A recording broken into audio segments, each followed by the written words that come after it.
What's coming off around here? If you guys playing railroad anymore today, there's a landslide, a new cut.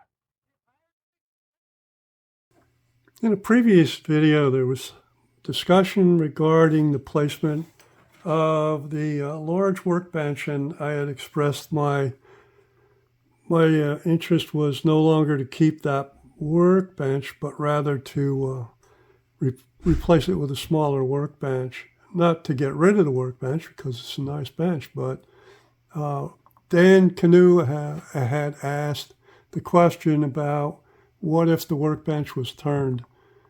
And so what you can see here is that there's aisle space between the wall and the bench for people to walk around so they can work.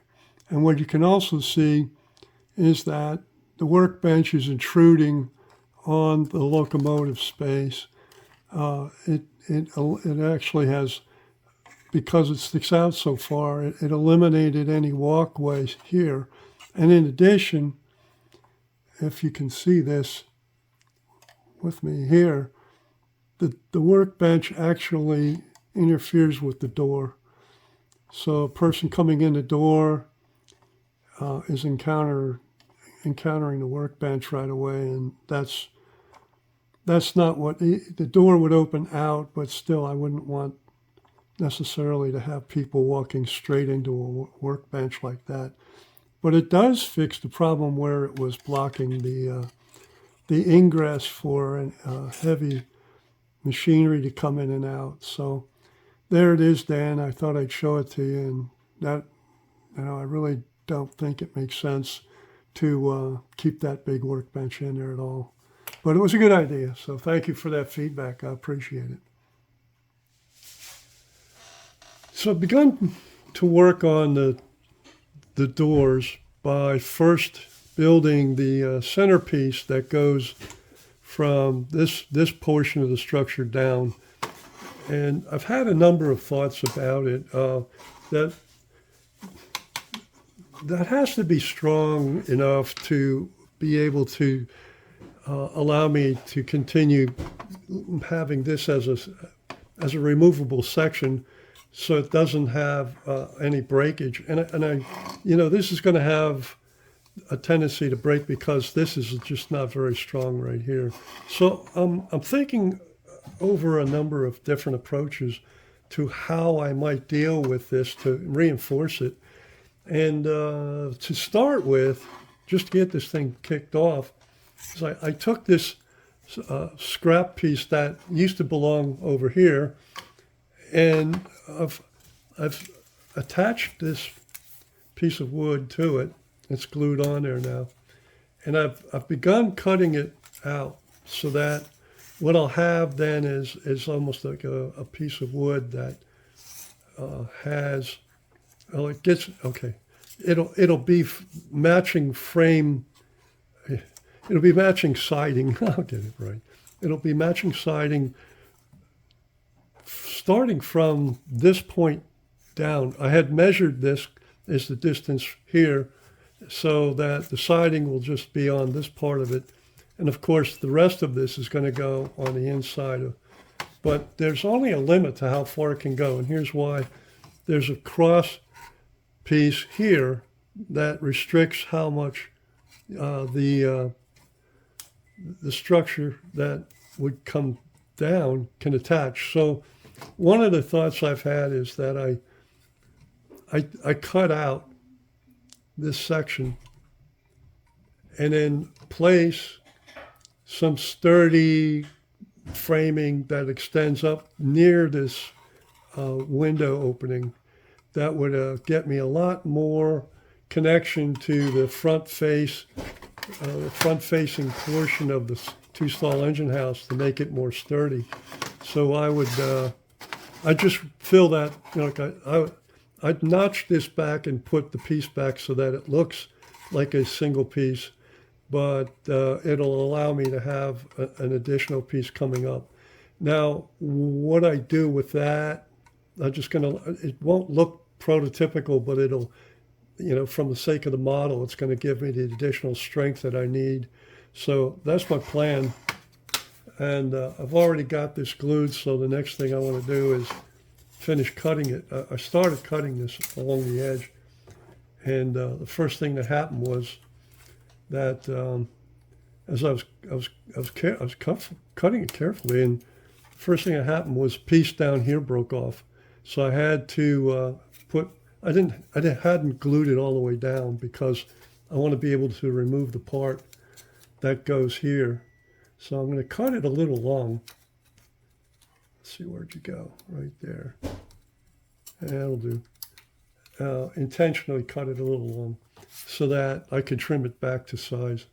Because nothing, you know, I took careful measurements, but my experience is that however careful I might be, there's always a little bit of additional work that needs to be done in order to get things to fit properly. So that's what I'm doing here, is leaving a little bit of extra material so I can get that trimmed down correctly. So get this piece cut off. This blade's a little bit dull, so it takes a lot more strokes than it might normally, but it's getting the job done.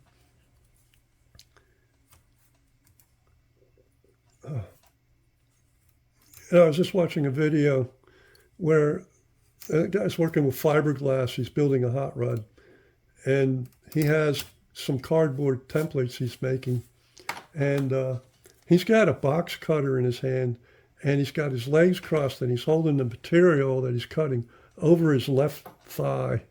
And I left a comment that that didn't look too careful to me, but you know, I had shared the fact that years ago when I was building a plastic model, a model car, my knife slipped. I was sitting on the couch at home, and I had the model placed over my left leg, and the knife, I was using a box cutter, and it slipped, and it sliced me open good.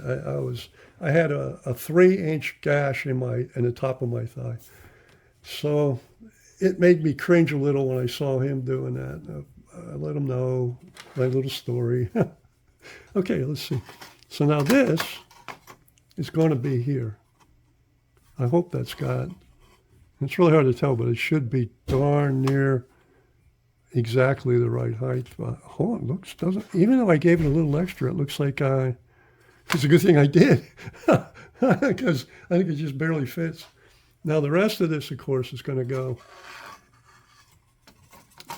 So it'll just go the rest of the distance here, because I'm going to build onto the back of this. When I do extend it up, it'll get, sorry about that. I hope I didn't leave the screen.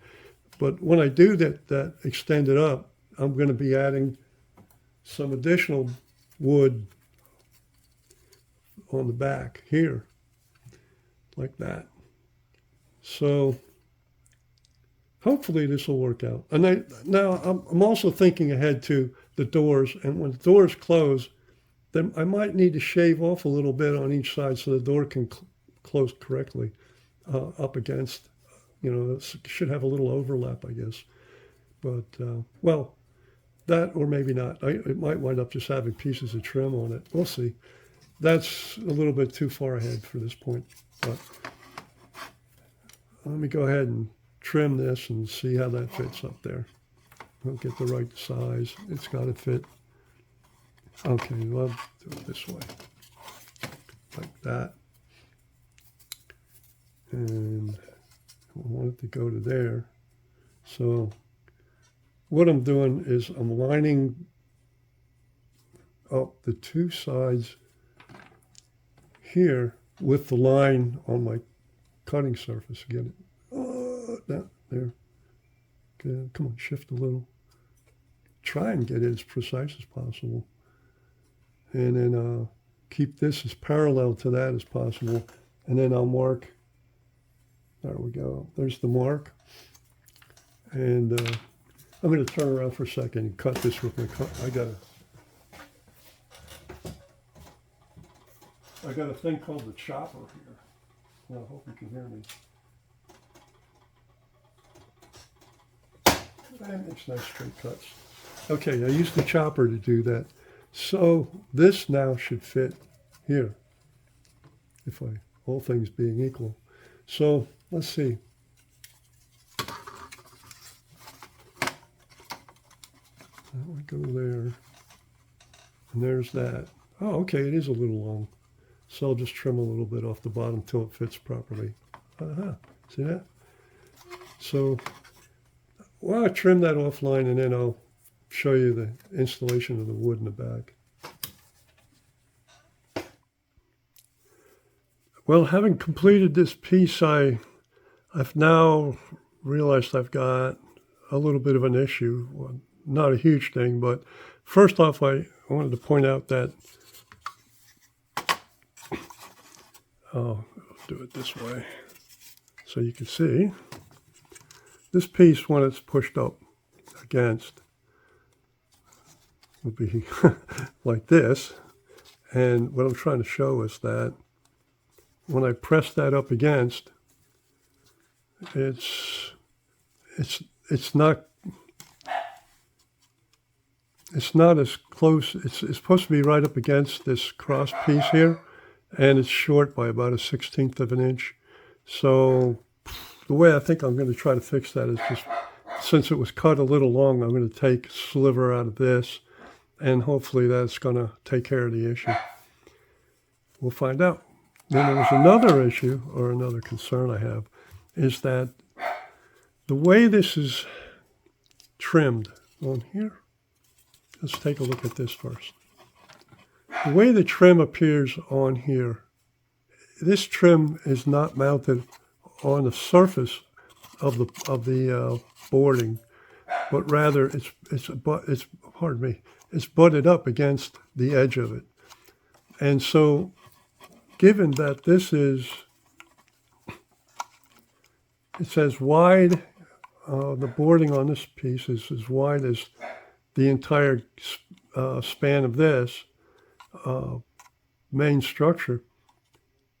There's got to be room between the boarding material I placed on this board here, enough room for there to be trim on either side that's against it. And so that, what that means, it's not a huge deal, but what it means is I'm going to have to take and slice off a small piece on either side of this, the boarding, to make room for the trim work, so that when this is placed in here, the trim will be flush and matches with the trim that's there. The next issue, and I made a quick drawing, and I don't know if this is going to be as clear as it could be. It's kind of, like I say, it's a very quick sketch. I'll move you over here a little bit, get this over here. There's this part here is, trying to do it with a hash. It's this part here, I'll color it in for you, up to and including that edge, is actually one of these, a board like this. And where it is, well, I'm sorry, I used the wrong one, didn't I? It's a board like this. And where it is on the model is right here. There. And then the trim that's shown here, which is not flush, it's actually, it actually is proud slightly, curiously, is actually mounted to that vertical piece right there. So that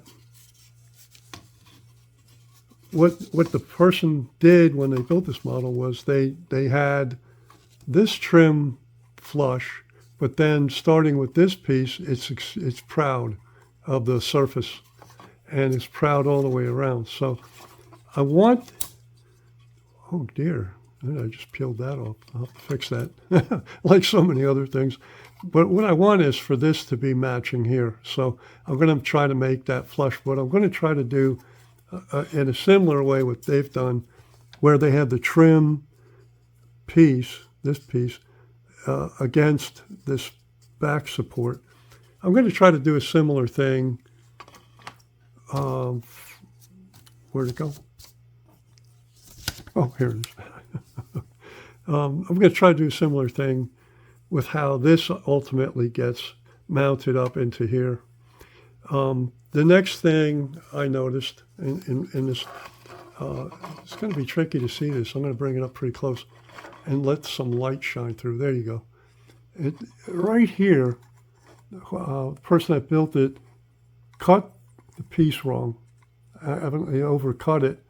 So I'm going to take some wood putty and fill that and then score it so it matches the lines of the woodwork on the outside, the exterior clapboards. So there's that. And I think there was one other thing I wanted to share in this episode about, well, at this stage of the build.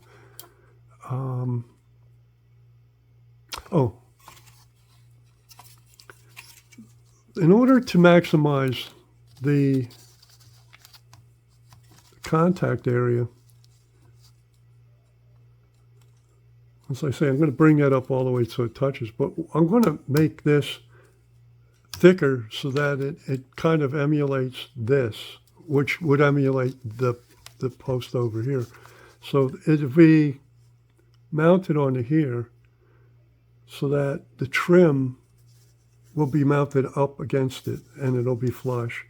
So we'll see how that works out. I'm not exactly certain yet how I'm going to do that. I think it's going to involve me perhaps sanding down some amount of wood in order to get it all in the proper proportion. Because this right now is an overlap. It was supposed to be an overlap that I could reinforce and then actually put some material over the top of it. But now that I'm thinking about it, it might not be the best approach for this. I might need to, I hate to think about it, but I might need to sand this down a bit so that it's thinner, and then when I put these pieces on there, that they actually act more like the one here. Well, there's one on either side, but it'd be nice to have them look similar. So that's yet one other concern. And I guess given that I have 3 or 4, or maybe 5 concerns hanging out there, I guess I'd better get busy. The first thing I want to do is tackle the trim issue that I pointed out. And so I got a piece, I have a piece of, I think it's balsa wood, but it's kind of stiff, so it might be basswood, but either way, it has the right thickness. What I did was I clamped this piece of wood over the top of the siding material and test fitted. Well, first I verified with the model that this thickness is the same thickness as the, I'm awful with this camera, but here we go. It's the same thickness as the trim. That's what I'm getting at. So if it's the same thickness, then when I put it on here, I actually did this on either side, but I'm putting it here and it's actually flush, like that. Sorry, like that, and it's flush. It's nice. And so I tried it in both sides and it worked out fine.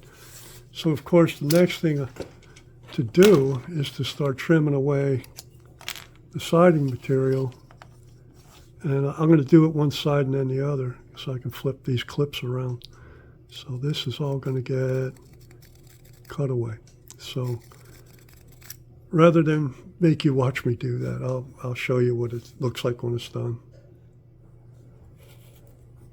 So earlier I said that the likelihood of this breaking was pretty high, and I was trying to get the reinforcement on it so that it wouldn't break with the extension attached.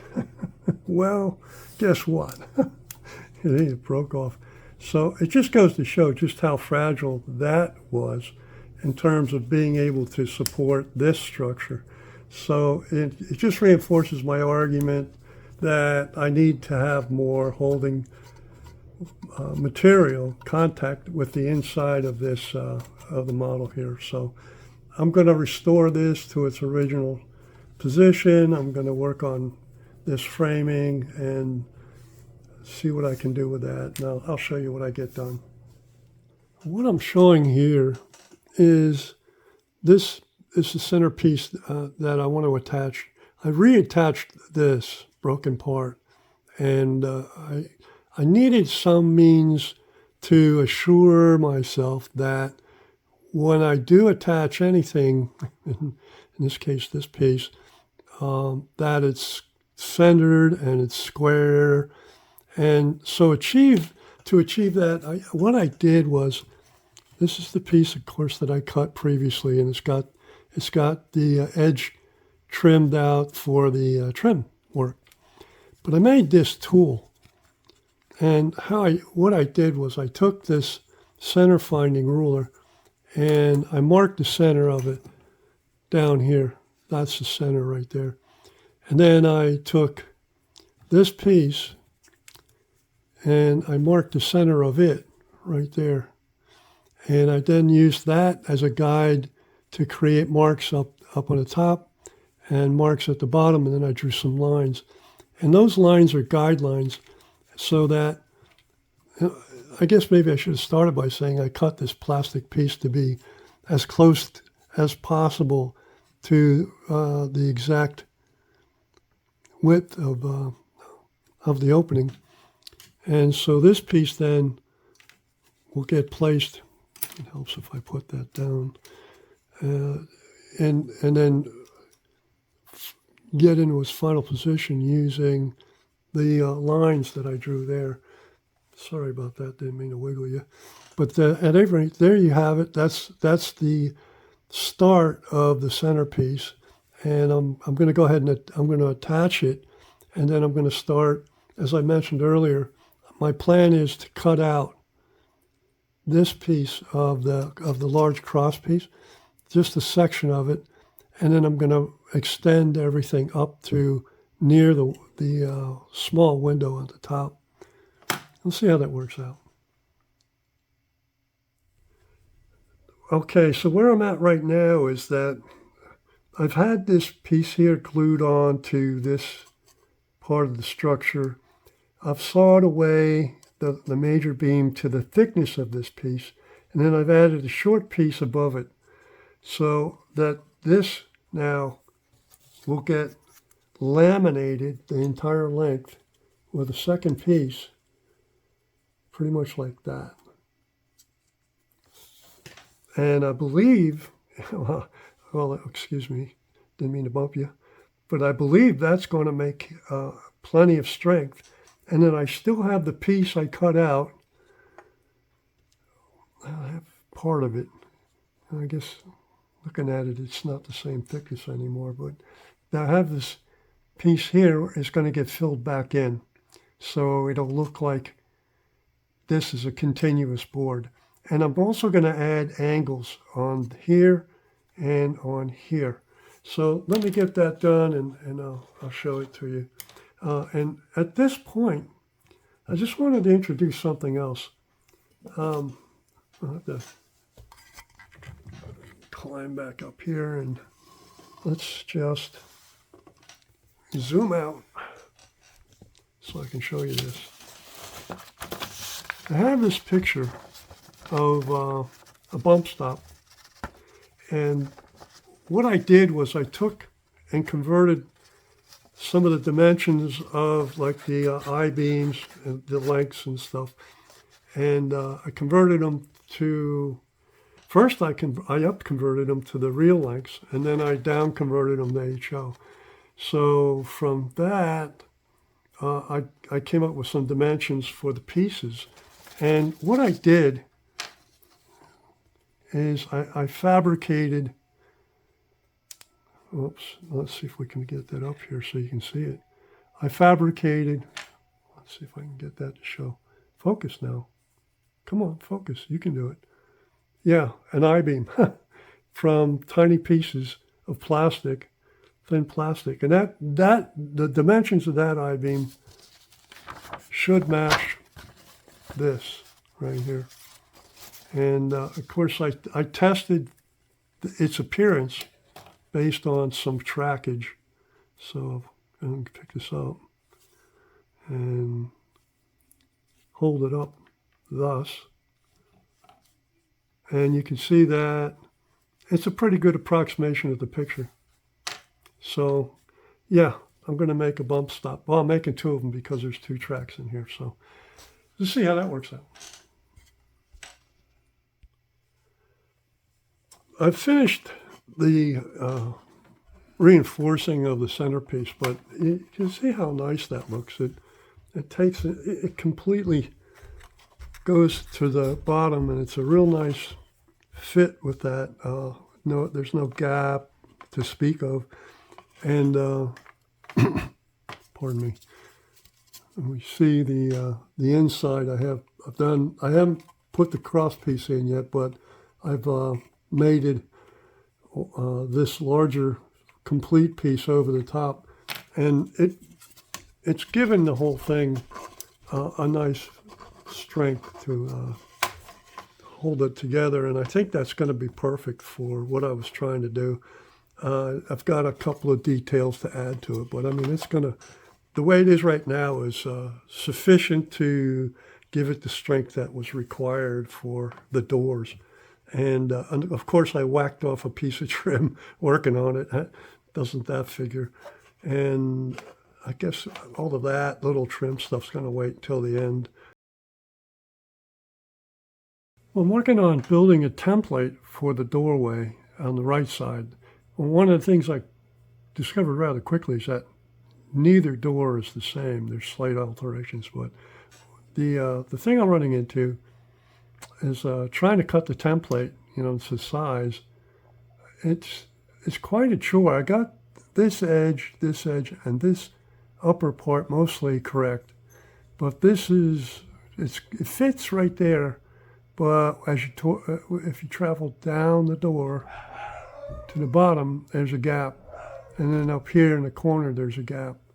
So I'm thinking. I've been sitting here thinking about it for a couple of minutes. How am I going to fix that template?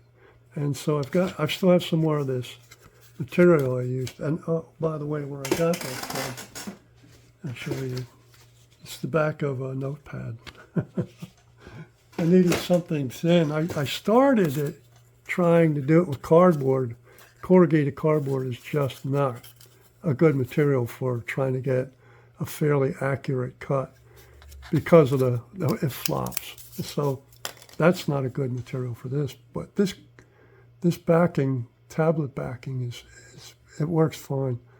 So I'm going to take a small piece of this, and I'm going to attach it to the bottom here, and then I'm going to attach some up here, and then I'm going to try to recut the edges so I can get a proper template.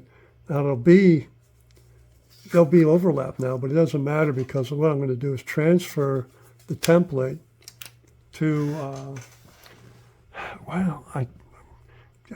it's tough to say. At this second, I'm thinking plastic, because I have some nice thin plastic, but I can also go get some nice thin basswood. I'll see how that works out.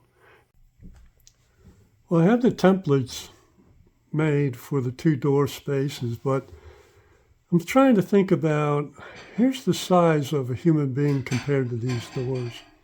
And one of the things I've noticed I just reviewed a bunch of engine house pictures because I'm looking for ideas, but these doors are typically split down the center and open up, this way, each one, so that there's less weight, and each one's hinged on both sides for the split, either split of the door. And there are also windows down low, comparatively low, about where it would make sense for a small person like this. At this late, if you wanted to look, get over here, come on. Yeah, if he wanted to look into this though, the windows would have to be down here. So I'm thinking about splitting that and that one, putting in some windows, and then I'll have hinges on, either side of the splits, and I'm going to get some thought about how to make the hinges, and how the finish was going to look. I'm looking at different, like I say, different stalls, engine stalls, and I get a variety of ideas, but usually those doors are wooden, and they've got like an interesting framing on the exterior and interior, so I'll probably do just like that. Well, I have the right door plastic cutout. I transferred the template to it, and then I cut it wide, and then I carefully reduced all the sides to finally fit, so that I have, at least at this point, it looks like a pretty good fit. There might be a small amount of trimming that has to go around. Looks like maybe right here in this corner, but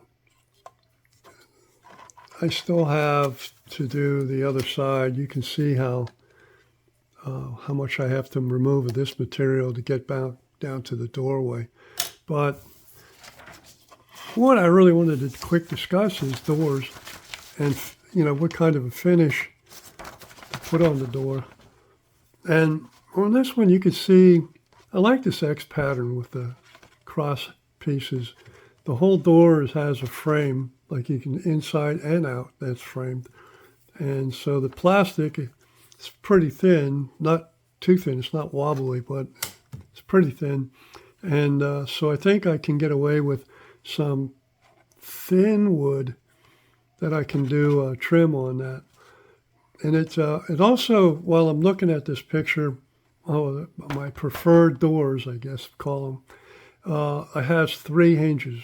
You can see the top 2. These don't see the bottom one so easily, but 3 hinges.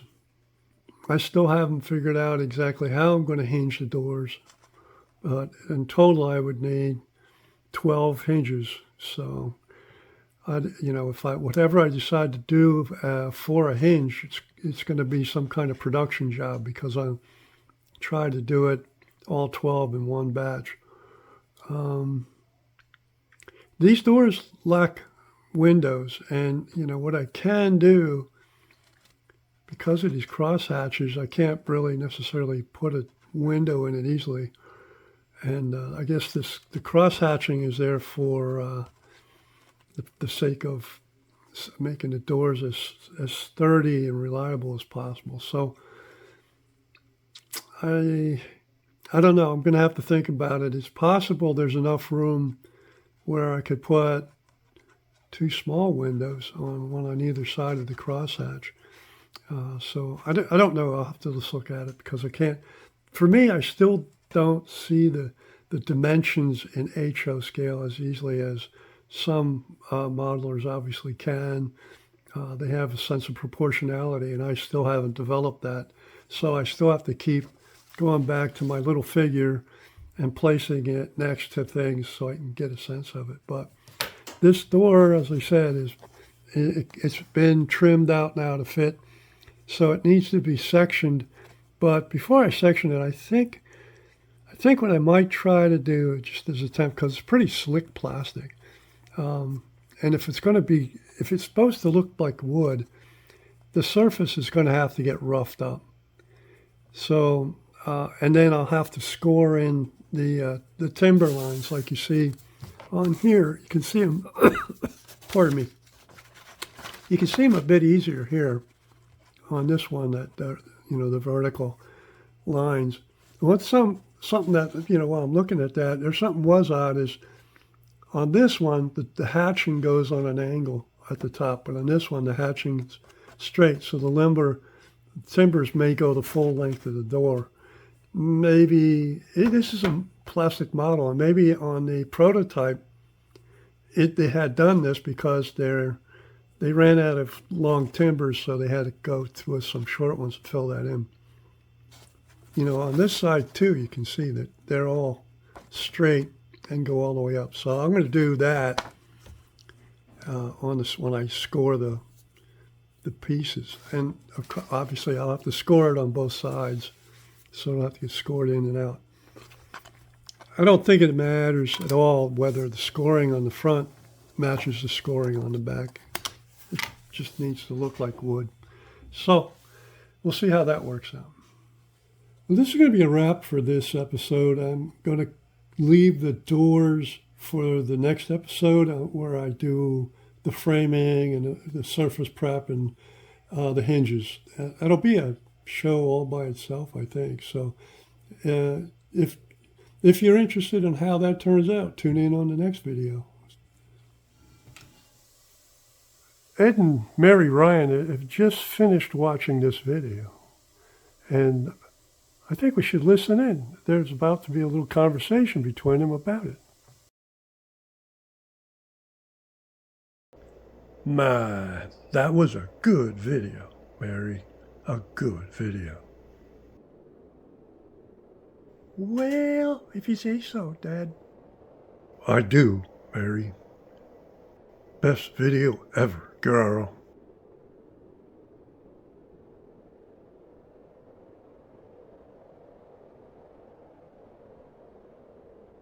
That's nice. But I didn't leave a light. I just forgot.